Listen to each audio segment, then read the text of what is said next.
Hi guys! So for today's morning, yes, panabagong episode ng ating vlog and daily routine sa aking buhay.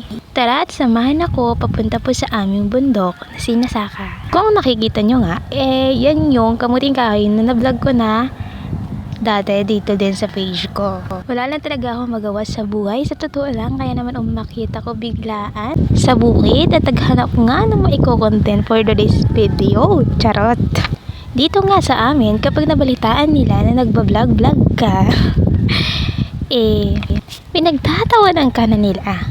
Ewan ko ba, ba't sila na nakakatawa? Hindi naman to nakakatawa talaga, di ba? Kasalanan ba kung ito talaga ang pangarap kong gawin, di ba?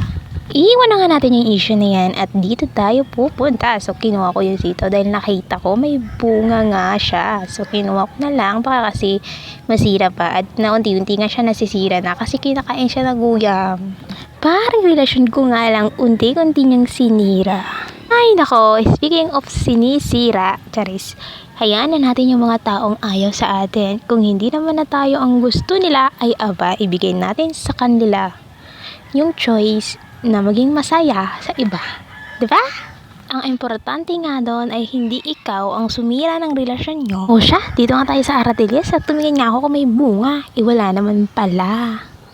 Parang sa pagsasama nyo lang talaga yan na hindi naman talaga nagbunga kahit gaano kayo katagal. Oo na nga, at uuwi na ako, diba? Ayan na nga, pababa na ako. Kunwari nga, vlogger tayo dyan, diba? Ano bang pakialam nila kung magbablog tayo? Bye!